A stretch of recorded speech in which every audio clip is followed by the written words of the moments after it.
up, YouTubers? Rich here of 2RC Productions. I had a request for the deck in motion. This is the quest for a smooth deck, the Cub Cadet ZT150 mower.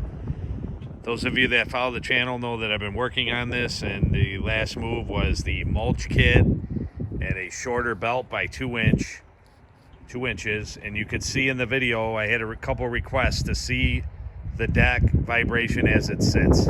So it has about 34 hours on the mower now, and as you can see from the footage running, it does do some slapping around, but it's really a lot better than it was. You don't feel the vibration through the deck. It's mainly just that hammering sound that you hear, a rattling sound, which I'm thinking might have something to do with the extension spring. So I'm going to take a look at that a little more. It does have the distance between the pulleys and then the misalignment in the pulleys, which is because of the deck elevation. So it kind of rides up on that one pulley on the side of it a little bit, which I think contributes to that.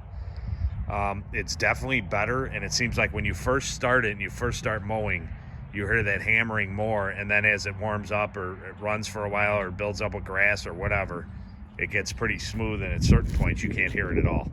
So I just want to give you guys a little update. I have some more plans for this. I'm going to set up some cables and put on the seat, so when the seat goes forward, it doesn't go all the way and slam into the front of the mower. That's one of the design flaws I've heard other people complain about too. So I'm going to put some cables on there, and then I think I am going to get the armrest kit for it. And the mulch kit is working really well. Grass was pretty wet today. You can see it all stuck to the tires. But I've been working overtime. I'm on 10s now, so I don't have much time, and I had to get it done because it was getting pretty long. So it cut well. You can see the grass, it cut really well. It's smooth. Dropping a little bit of clumps here and there because it's kind of wet. But the mulch blades and the mulch kit is working awesome. I like it. So till next time, Rich here for 2RC Productions here. Please don't forget to thumbs up if you like what you saw. Drop a comment in the comment section. We have a few other videos on this mower. If you're just stepping in and you're not sure what the story is behind this, you can check out our other vids too. All right, everybody be safe, and God bless.